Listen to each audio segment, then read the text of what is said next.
Today on General Hospital, news of Valentin's escape spreads as everyone in Port Charles is on high alert, except for Carly, who is forced to hide the fugitive at her place. At the PCPD. Nathan fills Dante in on the details of a high-profile prisoner who escaped during a plane transfer. Yes, he said plane. In the Quartermain kitchen, a shirtless Chase smooches with Brooklyn. They discuss the turkey he cooked and the curse. Brooklyn admits she actually likes the tradition of having pizza. They're interrupted when Nathan calls Chase and says they need him to come in and help track down an escaped prisoner.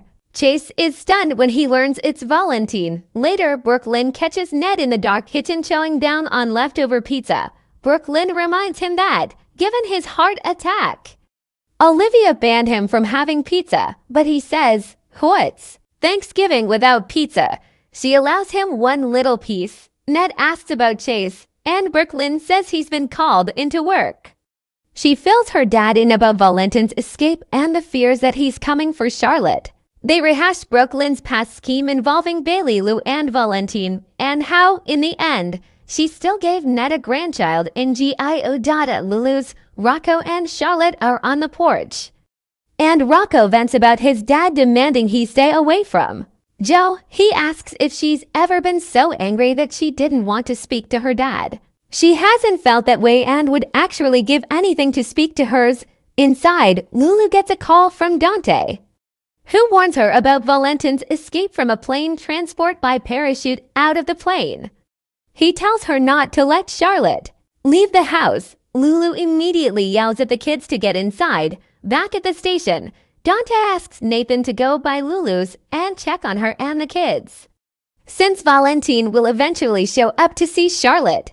Later, Chase arrives, and Dante asks him to head up one of the search parties for Valentin. At Lulu's, she informs Charlotte and Rocco about Valentin's escape, and they have to assume he will be coming here for Charlotte. Lulu asks her daughter to promise she won't sneak off with Valentin. Charlotte tells her mother that she loves her, but she can't promise she'll stay if her dad shows up. Suddenly, they are startled by banging on the door, but it turns out to be Nathan. He fills them in on what they know, and that he's here to protect them all. After she's forced to hand over her phone to Nathan, Charlotte asks to step outside for air. Nathan assures Lulu that the PCPD and WSB have this place surrounded.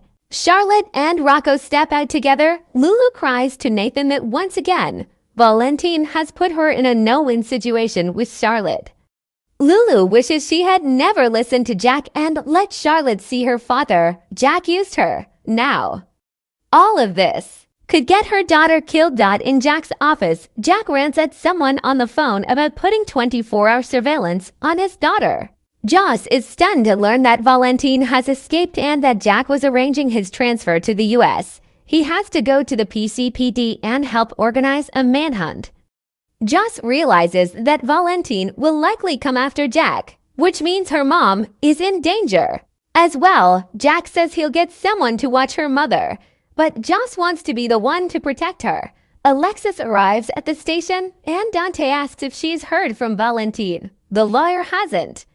And that's when Jack arrives, stating he believes the WSB and PCPD need to work together. Alexis asks, what has Valentin done now?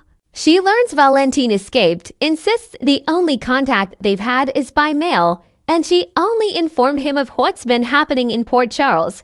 Dante has guards placed outside Alexis' house.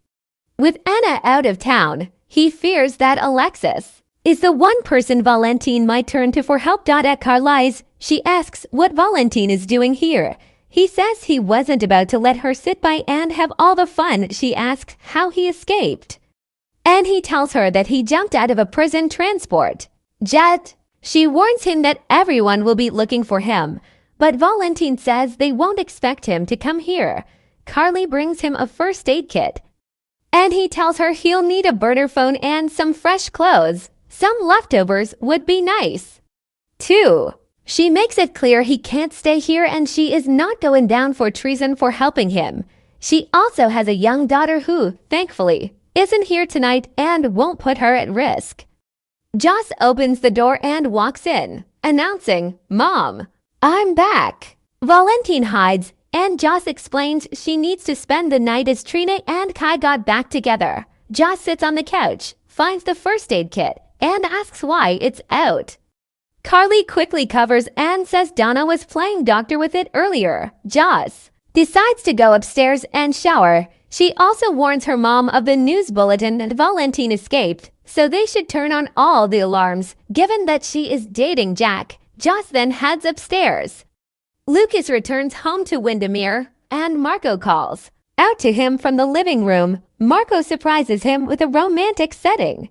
They embrace. As a worried Pascal watching in the background, Marco gets Lucas a drink and gives him a shoulder massage on the couch. Pascal interrupts, asking if he can get them anything. A snack perhaps. Lucas hasn't eaten, so Marco has Pascal make them some turkey sandwiches. Later, Marco and Lucas sit at a table, surrounded by candles, eating their leftovers and making small talk. Lucas tells Marco about Carly's surprise visit, who is judging Marco based on his father, which has nothing to do with the two of them. They are interrupted when Chase shows up at the door to speak with Sidwell. Pascal answers and says, "Sidwell isn't here," and when Marco and Lucas arrive, Chase explains to them all that Valentin escaped custody and they need to search the premises for him. Pascal seems concerned, and Marco begrudgingly cooperates and allows them to search. Marco and Lucas head up to their bedroom as Chase searches the house. Lucas asks Marco how he can be so calm with the cops here. Marco says he knows they won't find anything, and his father has nothing to hide.